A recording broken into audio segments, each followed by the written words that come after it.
Kumai Amita Zoraida Molina Arandel, Salmo 100, explicação. Ora que Solomon atrai o templo, o povo de Israel estava hopi contento. Na aduna sacrifício na especial, ora acaba de finalizar a construção do edifício. Cada conceito tem número marado em G. Número marado na G.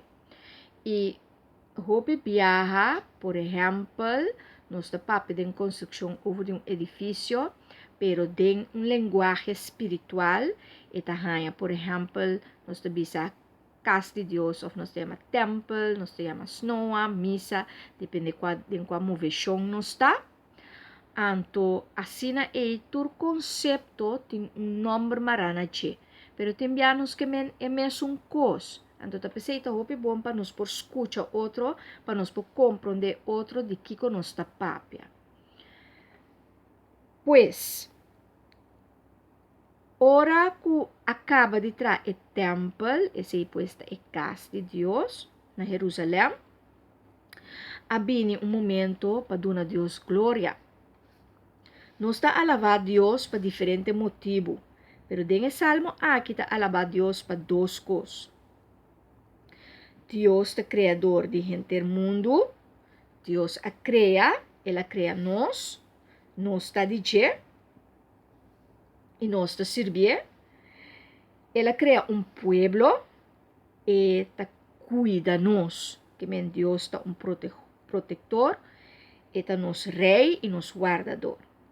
Guardador te cuida su carnena.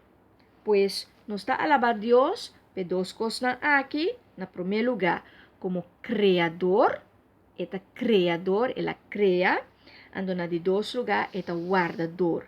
Eta proteger, eta cuida, eta mima, eta dona nos comida, eta alimentar, eta dona nos ânimo e motivação, eta guia.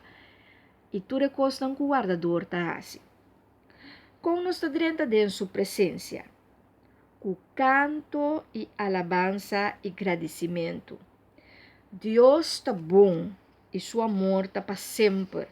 Pensei que da canta, alabar e agradecer. Assim é bota dentro de Deus sua presença. Com canto, alabança e agradecimento. Com o coração lleno com gratitude, nós está dentro de Deus, seu templo. Usa esse secreto aqui. Usa esse secreto aqui para sempre vou portar em presença de Deus, para sempre vou por dentro da presença de Deus, para botar junto com Ele.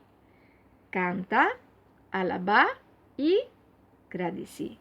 Have fun with the journey.